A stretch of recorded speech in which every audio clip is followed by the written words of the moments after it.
Hey guys, welcome to the All Things Running podcast. It's your host Jacob here, and today it's going to be a little bit different than our last episodes. I do not have a guest for this week, so it's just going to be me talking to you guys about my running, how it's going. I'm on the comeback from injury right now, so I'll talk about that. And also, I want to update you guys on the athletes I'm coaching, kind of what their status is in training, where they're at, what they're looking to do in their peak races. And, for the case of one of my athletes, some takeaways I've had because he is very close to race day here. So I've been able to learn a lot over the last 16 weeks of coaching him. So it's going to be a little different, but I think it'll still be good. And then the last section, I'll just give some tips that I have as a coach, three key tips that you guys, if you are also coaches, should take into consideration when you're coaching other people or yourself. So, having said that, we'll just get right into it.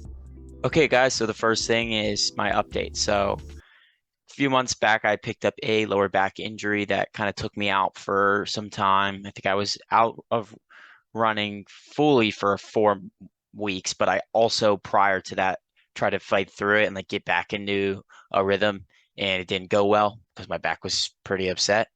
So I think I really messed it up about 3 months back. Was building back up. I was around 60 miles and I did a long run that was a little definitely too intense at the time. Um, and my back was already feeling a little weird. So I ended up going in to get an MRI and found that I had some disc bulges in my lower back that were contributing towards uh, one, the pinching off of the sciatic nerve on my right side, and then I also tore another nerve from the other disc bulge. So it kind of messed things up in my lower back. I think over the course of this last year, I just kind of pushed through some back discomfort and probably not a good idea. So I would recommend not doing that to those of you out there who think you might have an injury right now, but are trying to run through it anyway because we're stubborn in this running world sometimes, and I think we make that mistake a lot. Nonetheless, I'm finally back to some decent runs here. I ran 55 minutes yesterday with six 1 minute pickups that were around anywhere from 6 to 6:30 pace. So we're finally getting back to some decent runs here. I'm actually hitting like 6 milers on my easy runs now, and things are looking good. I think in a couple of weeks from now, I should be back to like 8 mile easy runs and hopefully start working that long run up here, getting up to 10, 12, whatever. And then at that point, I can finally start thinking about racing. I just really haven't thought about racing as of late. I, but I would like to put a race on my calendar eventually here. I just kind of wanted to wait until I uh, started feeling good again to even think about that because right now the whole goal is just get back and healthy, get back up to decent mileage, feeling good about it, and then from there start considering throwing in like solid workouts and just build a strong base going into the next fall and going into fall road racing, like next year really, like January, February. So that's kind of the outlook right now that I have on racing. But I'll probably throw myself in something sooner down the line, like 2 months or so down the line, or 3 months, just for fun, just to give me some extra motivation. But yeah, I just wanted to go through my Strava log right now, so I'm going to share my screen and just kind of show you what my training has looked like over the last 4 weeks. So it's been very gradual to say the least, though. If we go here, you know, you'll see that I was running. Oh, geez, I had to go so far back to find when I was running. This is uh, I went to 67 miles. I was building back up, kind of through some back discomfort and noticing that I probably shouldn't be running, but I'm so stubborn, so I kept going. And I really screwed my back up on this run right here, the steady 15. That's what I was talking about. So the next few, well, actually a couple months, I was just trying to like bike in cross train, but the problem was the biking was hurting my back too. So eventually I just realized I need to go to a physical therapist and work on this with someone and take some time fully off from running. So I did that. I ended up taking off, like one, two, three, 3 full weeks of running, but also like really four because this was basically nothing right here on August 1 to 7. And then we took it really slow to start. I guess it was about a month back at this point, I started with a 1.25 mile run. for 10 minutes. I mean, it was really a slow start. And my PT was saying that it's really the 0 through 30, getting you from 0 to 30 is the hardest part. 30 to 60 is easier. Um, so really the first week was just 7 miles. The next week was only 5.5, I think, because I went on a bachelor party, and on the weekend, Friday through Sunday, and I just did not. It was like 95 every day there. It felt like 106 every day, and I was just not motivated to get the run. And so that was a low mileage week. But then, the next week I came back and ran 16. I was doing about, I did 25 minutes on Monday, then I did 30, then I did 35, and then I did 40. So, this whole progression has been like running every other day and building that up to like past 30 minutes. Finally, now I'm starting to do back-to-back runs because we tested that out last week and it went well. So we're realizing that my back can handle that additional stress of a day back-to-back. So Monday, Tuesday, we did another tester. I ran 40 minutes and then 45. And then I ran 45, 30, and then 55 just yesterday. So overall, I'm feeling optimistic. I hit 28 on the week. That's the longest I've run in quite some time, honestly. It's been about 2 months since I've run anything like over that. So I'm just happy to be back, guys. I'm feeling optimistic about things. And that's that on the screen sharing. All right, so the next thing I wanted to talk about today was my athletes, how coaching is going right now. So I've been really excited to take on several athletes at this point in time. I actually am coaching 5 people right now, and it's been a pleasure to be able to work with each of them. And I'm really excited about, the outlook on the future for a lot of my athletes right now. And the first one is Patrick, who was a PT of mine from back when I lived in York, PA. He is going to be running the Pocono Mountains Marathon on October 15th with the goal of running sub 3:15. However, things have been going really well in his training up to this point, I would say. Going into the training block, he did not know what like a tempo was. He was running pretty good marathons with only marathon pace miles in the long runs he was doing. But other than that, he wasn't really doing workouts outside of that. And so over the course of this training block, we really eased into it slow for him. I threw him one workout a week. That would be like a solid workout, but nothing crazy. And we just kept it at that. I don't think we did a week where there was 2 workouts. Because things have just been going well with the one a week, and I didn't want to rush him into 2 a week because that could be kind of a harsh adjustment going from like no workouts a week other than like some marathon pace miles and a long run to 2 workouts a week plus long run. So nonetheless, it's been going really well. I think his goal 3:15 is very achievable. I really do think that he could possibly run low 3:10s or even under if he had a good day because things have been looking really good in his training. And um, the other day he ran a really good long run that was a huge confidence booster for both of us, I think. And before that, he had run at the Harrisburg Half Marathon a couple weeks back, I think, at this point, and he ran 1:29:20 with a head cold. So he wasn't even feeling that good, and he ran a PR of 40 seconds. So that's really good to hear. I think he really could have ran probably 1:27 something if he was feeling good. Um, and I just wanted to show you guys his long run that he crushed from the other week to show you kind of why I think he could run faster than 3:15. So I'm going to share my screen now. Okay, guys, I found the run. This was from September 17th, so this is about a week back, last weekend's long run. I ran 20 miles for an average of 8:08 per mile, but what I prescribed to him was 8 miles at marathon pace in the middle of the run after a pretty long warm up of, I believe I gave him 10 miles warm up. So you've already got some miles on your legs, and then you're going into 8 miles just flat out at your goal marathon pace. So he ended up killing it. what his goal was 720, and he definitely went far below that in terms of his miles. If we go down here, we can see that he ran 716, 654, 708, 712, 3, 656, 656, 704, and that was 8 miles, and then he cooled down for a couple miles. But you could see that he was averaging low sevens by the end of those 8 miles. And he said here that we talked about it, and he said he really felt like the effort was around 55% when he was running that 650 to 7 minute mile pace range. So I think our goal could be a little bit faster than 315, like I said. And training's been definitely going really well with him. He's been hitting 50 plus mile weeks for some time now, and we'll be hitting 55 this week here, I believe.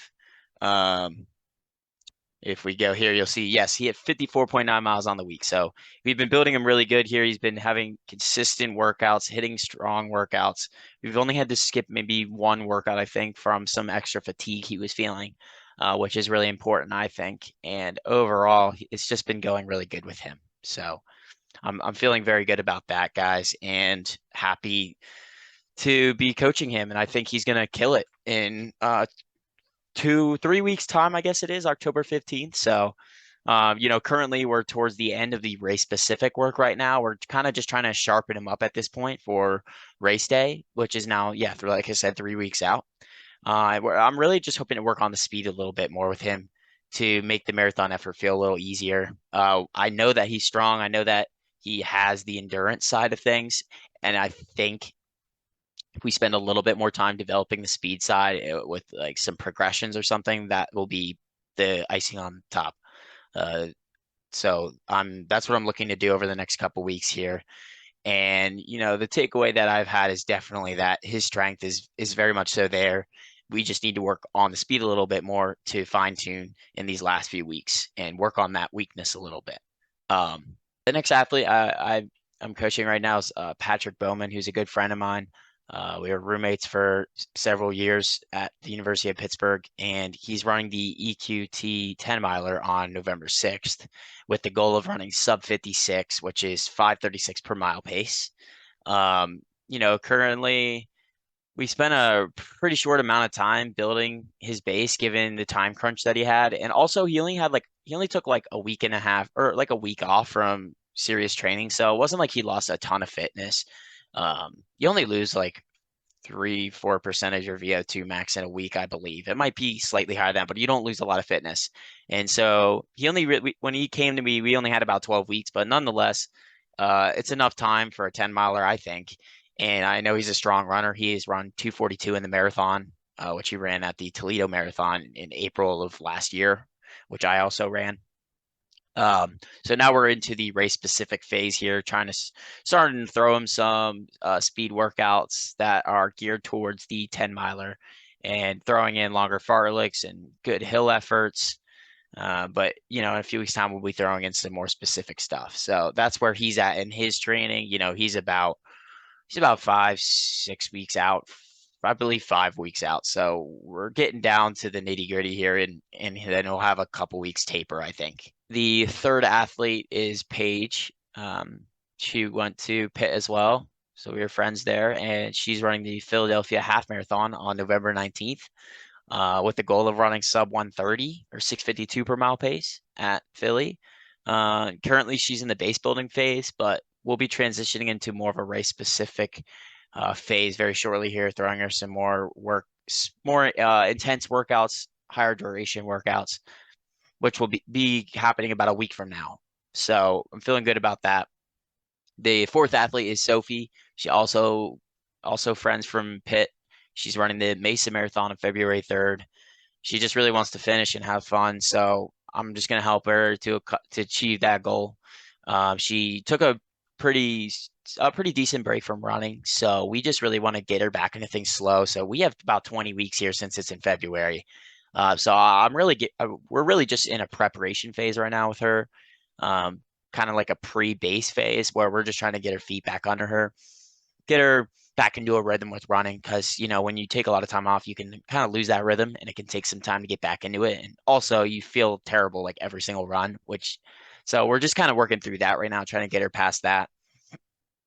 And I do think she could run a pretty good race if the training goes well. I'm probably gonna throw her one workout a week down the road, but for now it's just, preparation stuff, and then maybe 8 weeks, 6 weeks from now, we'll start considering throwing her some lighter workouts, getting her back with some speed. Um, so feeling good about that. In about 3 weeks from now, hopefully we'll get her back to running 5 or 6 runs a week, and hitting maybe 25, 30 miles. We're really taking it slow, honestly, but I think that's a good thing. And it's important to ease into things slow. And when you have 20 weeks to coach someone towards a race, that's a lot of time. So yeah, we have a lot of time to work with, and we can be extra patient and safe with the buildup. And she's had some knee issues in the past, so that's also something that we have to take into consideration. The last person is David Lefkowitz, who I actually had on the podcast, which you guys should listen to that episode if you haven't already. He is the author behind Reasonably Speedy magazine, which covers the NERCA running scene, which is the organization that my club at the University of Pittsburgh ran under, as well as a bunch of other clubs across the U.S. And we really just right now, we haven't really established a clear set of goals and races or anything like that. Right now, the focus is just to get him back and healthy coming off an injury. Try to get him to have a really strong base before we start throwing him some tough workouts and getting him fit for fall road races. So, late fall, like probably in January or December, we'll start considering throwing him into some races and having fun there. But I think the goal right now is just build a really strong base and have him feeling super strong going into the track season. That's kind of the long outlook, I think, on our plan with him. Um, so he's currently getting past some glute discomfort and pain, but I think we're on track to get back into some decent mileage weeks over the next month, getting him back into like 40-mile weeks, maybe a little higher. We'll probably start throwing workouts into the base block he's in a week or two's time, I think, throwing him like light farlegs, some hill efforts, drills, and all that. But we're just being patient, similar with Sophie, and building the base really slow but steady, so we don't hurt him. And yeah, don't want to mess his glute up again. So we're just being extra careful there. So that's the update, guys, on my athletes. Maybe one thing I can do here is I can pull up my weekly workout sheet I made with all my athletes' workouts and just kind of show you kind of what we got planned for each of them. So let me do that. I'll share my screen here. Okay, so as you can see, I just have a list of kind of workouts of each athlete. So Patrick, who has the 10 miler coming up on the 6th. We throw at him today. This week it was all about just hills and some hills and hills, but really just a fartlek with some hills and some uphill repeats to build that explosiveness through the stride. I'm leaving up the long runs in mileage to Pat because I know that he is he's pretty knowledgeable at this point. He knows what to do, what his body responds best to. So I'm leaving that up to him. Paige, she had a tempo, like light tempo workout on Tuesday, and then recently, I think on Thursday she did it because Friday she couldn't. We threw her a fartlek. She ended up doing 3 by the 1-2-3, with 90 seconds jog in between each rep, and she'll be looking to hit 11 to 12 on her long run. I believe she already did it, so that's good. And then Patrick, I think we will probably throw him something faster than this next week, but like this right here, this is what we had planned for him this next week: 2 to 3 by 5K with 90 to 2 minutes rest. So it's kind of a progression thing where the first K is like around goal marathon pace, and you work down to like threshold or 10K pace by the last K. So each K you're kind of picking it up and progressing within each set. So that's the plan for him to develop his speed. This week he did a 4-mile tempo with some mile repeats attached on at the end. I think he ended up doing 2, which went pretty well, but he was definitely a little fatigued. So, we were extra safe and actually ended up pushing back the long run because he was having some lingering soreness in his leg. So we pushed that to today. He crushed it, ran 21 miles. So good job, Pat. And then Sophie, she's not doing anything right now in terms of workouts, like I said, and same with David, but soon David will be, probably in the week of the 3rd here, so next week.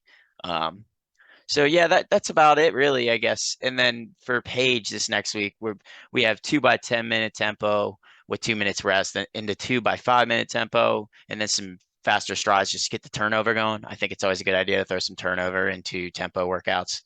And then we're gonna throw her like an 800 with 200 jog workout where she'll progress as she feels good. I think I prescribed it to be around 10K pace, maybe half marathon pace to start, and then working down. So that's what I had planned with her.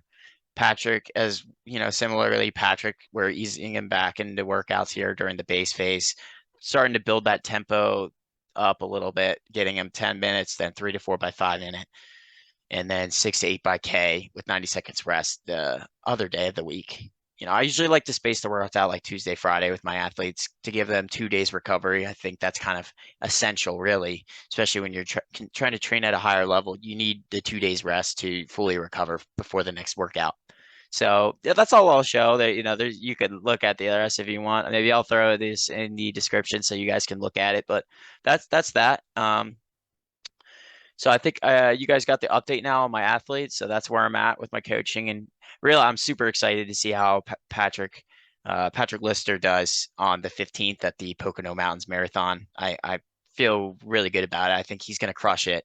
And in the past, I think he hasn't had any speed in him, and I think you do need a little bit of speed in the marathon to be able to crush those last 6 miles. So I think this is going to be huge for him. We've hit some really solid workouts with him, including couple 30-minute tempos, that 4 mile tempo with the mile repeats afterwards, like I just mentioned, and some other really good ones, as well as his long runs, which have been going really well. I think that's where we've seen his fitness shine through is on those long runs, which he's really strong in. So that's going to be really exciting to see how he does. I'm looking forward to that.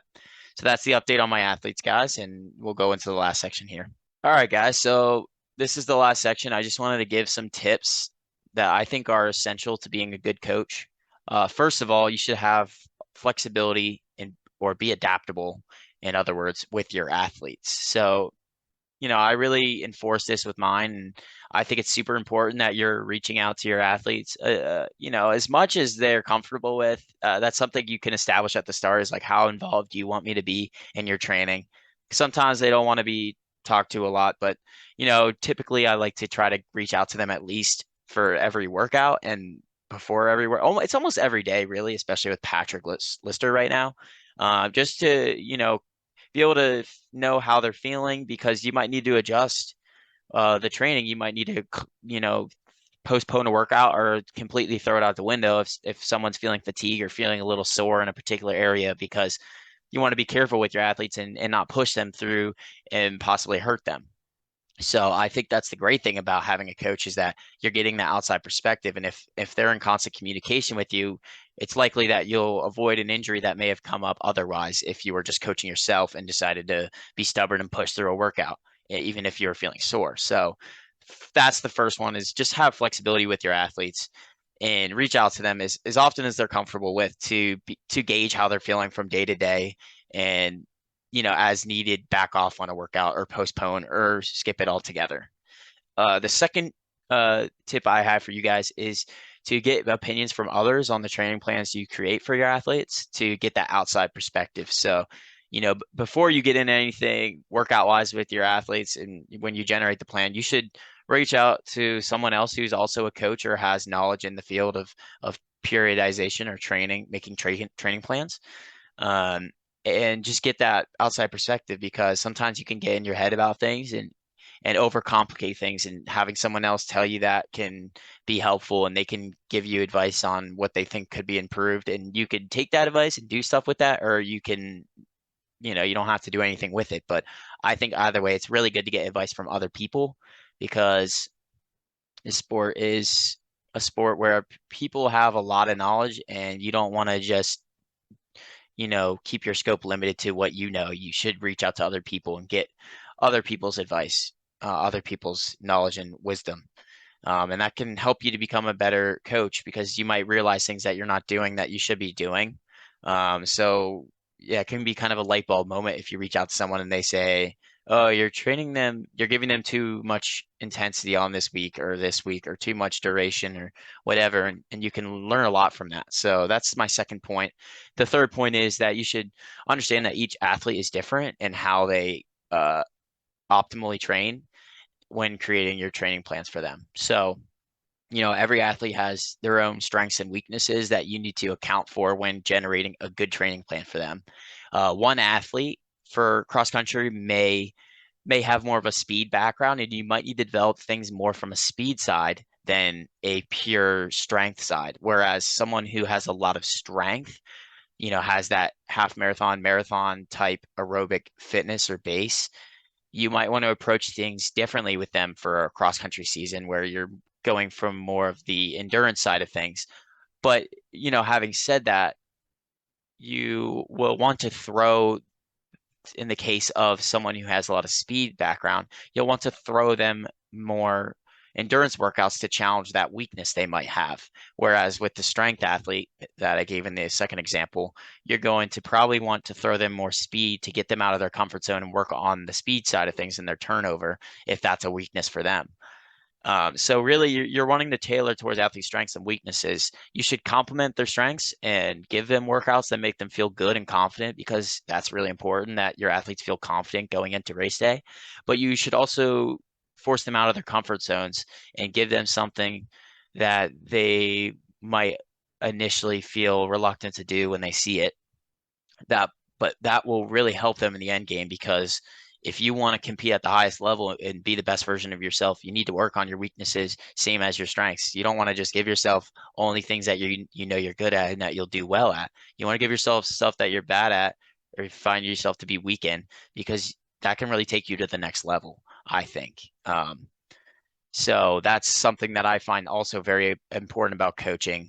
And so take all those things into consideration, guys, if you want to be a coach at some point or already are. So I think those are three things that should be at the top of your priorities. So number one, have flexibility with your athletes and be in constant communication with them. Two, get opinions from others on the training plans you create for your athletes to get that outside perspective. And three, understand that every athlete is different and will need unique tailorings for their training plans. Guys, I hope you enjoyed this episode. I'm looking forward to continuing to post more episodes on the podcast and keeping this up. Hopefully, I can keep up at least 2 a month in the future. But as of now, I've been doing the once a week, and it's been going pretty well. So I have an athlete lined up, Chris Naimole, who ran an Ironman. So we'll be talking on Thursday, and that episode will be going out next week. So stay tuned for that, guys. And, I hope you're enjoying the podcast. And yeah, hopefully you got something out of this episode. I know it was a little different. Hopefully you stuck around. If you didn't, that's fine. I understand it. This isn't necessarily maybe the most fun episode. It's a little different, but I hope that some of you at least enjoyed this. And if you did, rate the podcast, give it 5 stars. I'd really appreciate the support. It really helps to grow the podcast. And, throw it on your Instagram story, at me in it. Let's grow this thing. And, if you like it, that's the best way to support me. So having said that, guys, I hope you enjoyed this episode, which was a little different, and I'll see you in the next one.